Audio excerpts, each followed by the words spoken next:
welcome back. Well, today I am joined by Geneva Benza as well as Yvonne Savio, who is here on behalf of the Garden Club. Well, welcome both of you. It's nice to see you. Hi. Nice to be here. And so Geneva, of course, you are having an event that's coming up on September 28th, but before we get into that, and that's of course what Yvonne will be sharing with us, is tell me a little bit about the Garden Club. Sure. The Garden Club's was our mission is to provide information about the garden spaces in and around our homes and to foster friendships among our participants. Okay. So do you gear that more towards people who have maybe a garden plot in the garden centers, or is it for people who have spaces around their home, or both? Well, originally it was both, but then the Garden Plot Club started. Oh. So now they take over that vegetable, fruit, plot gardening, and we took over the stuff around our homes. And that actually gives us a lot of leeway because it's very broad as far as what we can talk about, ornaments and all kinds of things. Well, exactly. And I know that many places don't just have patios. However, you have had talks about patio spaces and small spaces, because some definitely are smaller than others. So that's great. So excellent. And then Yvonne, tell me about yourself. Well, I was one of those lucky people that grew up where my mom and dad were intent on growing food that would be for our, it wasn't just pretty stuff. It was real live. Whatever was growing at that point was what we ended up eating for dinner. So, and the other lucky thing was that they chose a lot here in Pasadena that faces the northeast. So what that means is that I get that early morning sun, but I don't get that beating, blasting sun in the late afternoon. So I definitely feel very lucky that that was the placement, because I always had friends on the other side of the hill who, ended up having to deal with that tremendous heat. And as we know from this last week's torturous heat, that is not such a good thing for gardens. No, and that's true. My sunflowers were very unhappy because I don't face that way. And so they did get the beating sun. So the poor thing was not happy. So that really started me on, recognizing the value of food, so to speak. Yeah. But more, as I found out, it was eating seasonally, as it's phrased now. It was whatever was growing, that's what we were eating. So we had no opportunity to deal with strawberries for Christmas or melons, Right. And so it became very much aware of what was growing when.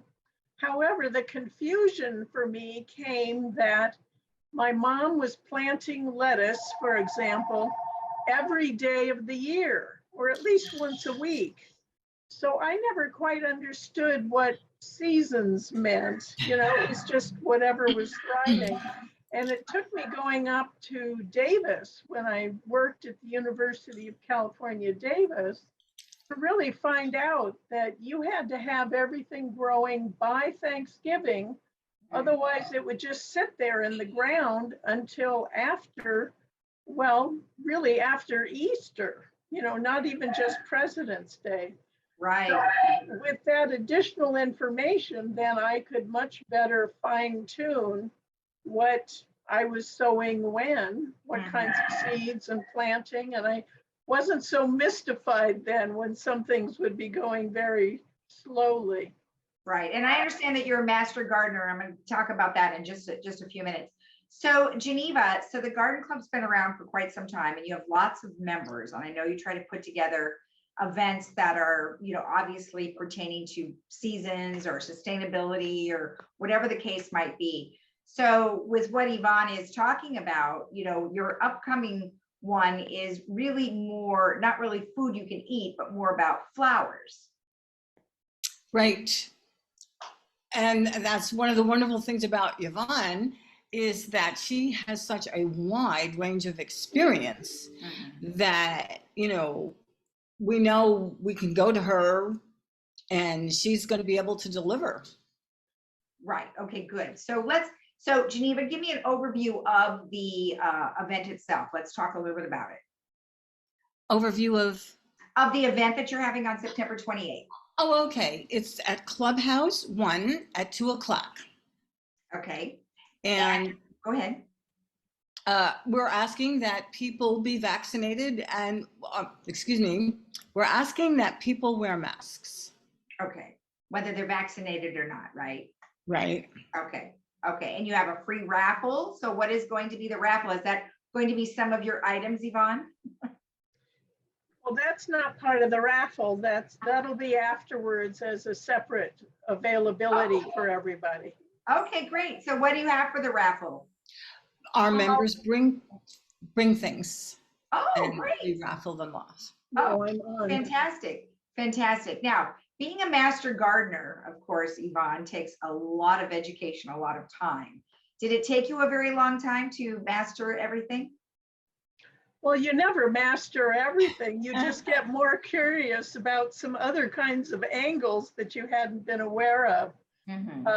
In fact, I had done a lot of writing about the different gardens up in around the Sacramento area when I was working at the university. And I was fortunate to work in the vegetable crops department.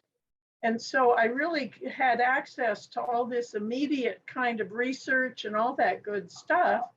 And so I started writing like a monthly column. And the Sacramento Bee and the Reading Record Searchlight and the San Jose Mercury News were all interested in my material.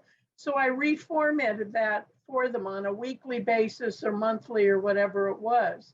And so then with the Master Gardener program, our county had very little time available for one of the advisors to be in charge of the program. So a bunch of us that kept meeting each other at the one nursery in Davis, we decided we wanted to create a Master Gardener program. So we really developed the whole thing just by ourselves with the advisor from the university.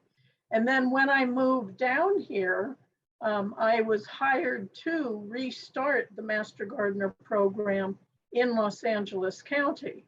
Wow.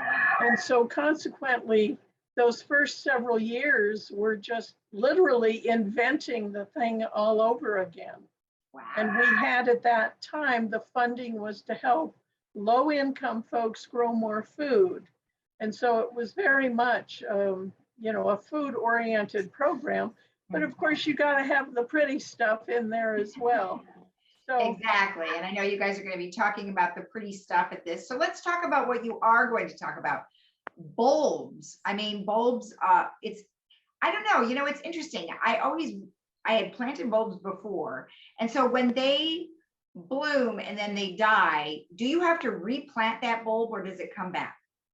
No, it depends on the kind of bulb. And also, down in Southern California, like tulips are not a good choice in terms of expectations that they'll come back.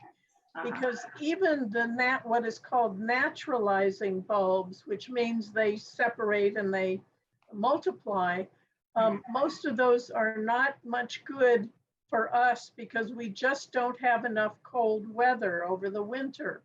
When I was a kid, there were some, days when we would have a lot of frost, but over the last 10 years, certainly the last 5 years, it barely gets chilly, I don't even have to wear a coat anymore. Just a light sweater is sufficient. So that the bulbs are not happy. But other bulbs, you don't have to chill them first. You just plant them and they come up year after year after year. And that's one of the beautiful things about bulbs, not just the ones that we plant now for spring color, but the ones that you plant in the spring for summer and fall color. Mhm. because they just come back. And so it's frankly one of the more economical things to plant, because you plant it once and it has its own little container of food. And as long as you keep it watered and then are aware of the time of year that they need to be dormant, which means no water, which of course we've provided no water for quite a while. Yeah. But they're a wonderful thing for gardeners, especially gardeners who are kind of mystified by why things work and why other things don't work. Well, and I would imagine that the bulbs also are great for small places because they are small and they don't require a whole lot of space, because generally they will grow Right. upward rather than outward. So that's a great thing. So that can apply to just about everybody. I love it. Well, I think the information is great. And Yvonne, I'm sure you will have lots of great tips for everyone. So let's just recap when it is again. It's Wednesday, September 28th at 2 p.m. Clubhouse 1. Now, Geneva, do you want them to RSVP or should they just come? Just come. Okay, so it's members are no charge, but a guest is $5. If anyone wants more information, they can contact Geneva at 610-428-3775. Thank you both for joining me today. I appreciate it.